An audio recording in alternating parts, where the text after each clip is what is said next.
Dans ce fichier, 5 factures sont en retard de paiement. Ça devrait être 43 000 € qui devraient être sur le compte bancaire. Prépare les relances de la semaine. Et voilà, 5 mails de relance personnalisés, adaptés au niveau de retard de chaque client, prêts à partir. Et je n'ai pas écrit un mot. Je te montre comment créer ce système de zéro. Salut, moi c'est Étienne et j'aide les entreprises à transformer leur Excel en outil de pilotage. Aujourd'hui, les relances de factures impayées. On va construire ce système ensemble de zéro et tu vas voir qu'il tient en un fichier d'instructions. Mais avant toute chose, il faut déjà comprendre pourquoi ces factures, elles traînent dans toutes les boîtes. Parce que c'est vrai que si on ne règle pas cette cause-là, les relances, elles vont pas changer grand-chose. Une facture impayée, c'est pas juste énervant. C'est toi qui joues ta trésorerie pour ton client. Les raisons pour lesquelles on ne relance pas un client, c'est parce qu'on ne veut pas entacher la relation. On n'ose pas relancer un client par peur d'être ferme, par peur de le perdre, et aussi tout simplement par manque de temps. Parce qu'il faut ressortir la facture, vérifier le montant, retrouver le contact, écrire un mail, etc. Et tout ça multiplié par le nombre de retards. Et aussi, on ne sait pas trop comment formuler la chose. Est-ce qu'on fait un petit rappel gentil? Est-ce que vu qu'il y a déjà eu pas mal de rappels avant, on fait un courrier plus formel? Avec toutes ces contraintes-là, souvent, on ne fait rien ou on le fait un peu en retard. Les relances de facture, d'impayé, c'est pas quelque chose qui se fait vraiment au talent ou quoi, c'est vraiment un process et comme beaucoup de process, ça peut être automatisé. Parce qu'en effet, c'est pas sur ce type de tâche que tu as envie de te concentrer. C'est super important, mais faut pas que ça te prenne trop de temps. Donc autant l'automatiser. Le point de départ, c'est un tableau de suivi de facture client tout simple comme celui-ci. Donc on a le numéro de facture, le client, l'email, le contact, le montant TTC, la date de facture avec la date d'échéance c'est également qui est indiquée. Donc on va se dire qu'au-delà de cette date, si c'est non payé, c'est qu'il y a un problème. Donc justement le statut, est-ce que c'est payé ou pas, et la date de paiement quand c'est fait. Le tableau il indique également les dates de relance. La première relance, la deuxième relance. Donc ici on a 12 factures sur des données fictives, dont 5 qui sont en retard. On en a 2 qui sont en retard de quelques jours. Par contre, pour les 3 autres, c'est plutôt de plusieurs semaines, voire mois. Du coup, ce qu'on va faire, c'est qu'on va créer une skill sur Claude, une compétence pour que cette tâche de relance, elle puisse être automatisée et que j'ai pas à refaire, par exemple, un prompt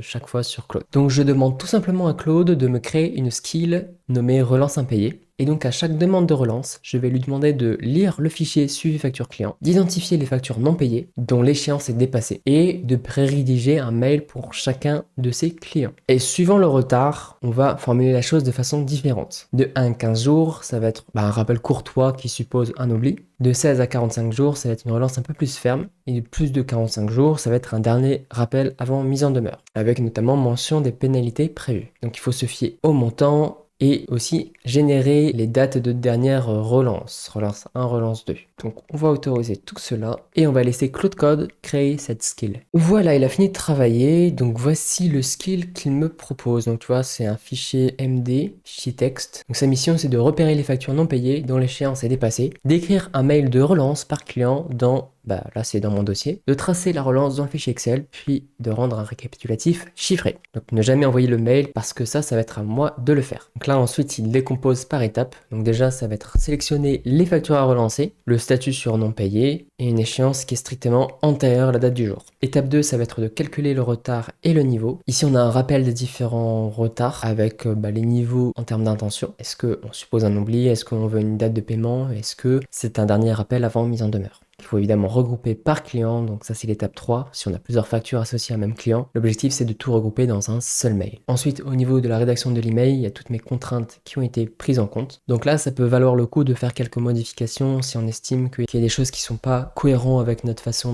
d'écrire par mail. Par exemple, là ici, il y a des propositions en termes d'objets. On nomme la facture, petit rappel, ensuite c'est échu depuis telle date, relance, etc., etc. Étape 5, ça va être de tracer tout ça dans le fichier Excel. Étape 6, de faire un petit récapitulatif et après tu as une liste d'interdits qui s'est affichée, donc ne jamais envoyer un email, ne jamais inventer un montant, ne jamais relancer une facture déjà payée, etc. Voilà, ça c'est mon tableau Excel de suivi de factures et de paiement. Ok, maintenant je vais tout simplement dire à Claude Code, fais-moi les relances d'impayés de la semaine. Donc là il est censé faire référence au skill de relance d'impayés. Donc là on voit qu'il le fait directement. Donc voilà, il a fini le travail, il a lu le fichier Excel, il a calculé le retard et il a pu faire les différents mails. Donc il a identifié le fait qu'il y a un des clients qui reçoit un mail de niveau 3 qui embarque aussi une facture qui est seulement échue d'hier. Donc là c'est la règle du regroupement par client, mais on applique quand même un ton froid parce que justement, on prend en priorité la facture la plus en retard. Les textes pour les mails, ils se sont bien rangés ici. Je vais en ouvrir un. Donc là, c'est Cruzenel, donc avec l'adresse mail, l'objet du mail, et là, tout simplement, le corps du mail que je peux juste copier-coller. Donc là, c'est le mail le plus froid dans le sens où on parle des pénalités de retard et on demande de procéder au règlement de la totalité de ce solde. Donc c'est un mail vraiment propre, à part potentiellement ce tableau qui n'en est pas un. Donc ça, je vais tout simplement lui demander de rectifier ça, parce que là, si je le copie-colle dans un corps de mail, ça risque de faire un peu tâche. Bon, même si ça choque pas tant que ça si j'enlève ça, autant faire en sorte que ce soit propre directement. Je peux tout simplement dire à Claude de rectifier cette partie-là pour que le skill il soit rectifié. Si j'en ouvre un autre, donc ici c'est un simple mail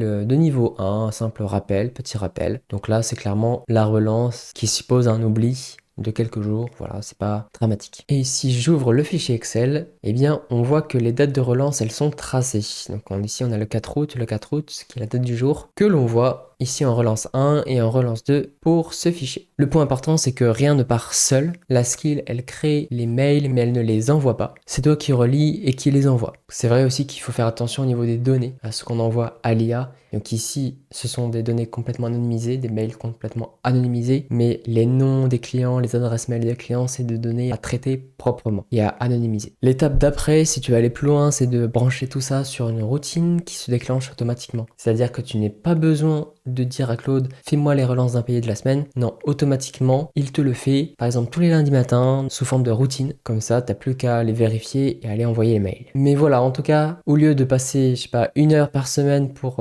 effectuer tes relances d'impayés, bah là, en 5 minutes, c'est fait, t'as juste à envoyer les mails et avec un peu de chance, ça marche et ta trésorerie, elle rentre. Le kit complet de cette vidéo, incluant la skill, le fichier Excel, les 3 modèles de mail, tu peux le récupérer en allant sur ma community school qui est totalement gratuite, en cliquant sur le lien en description. Allez, je te dis à très bientôt pour une prochaine vidéo.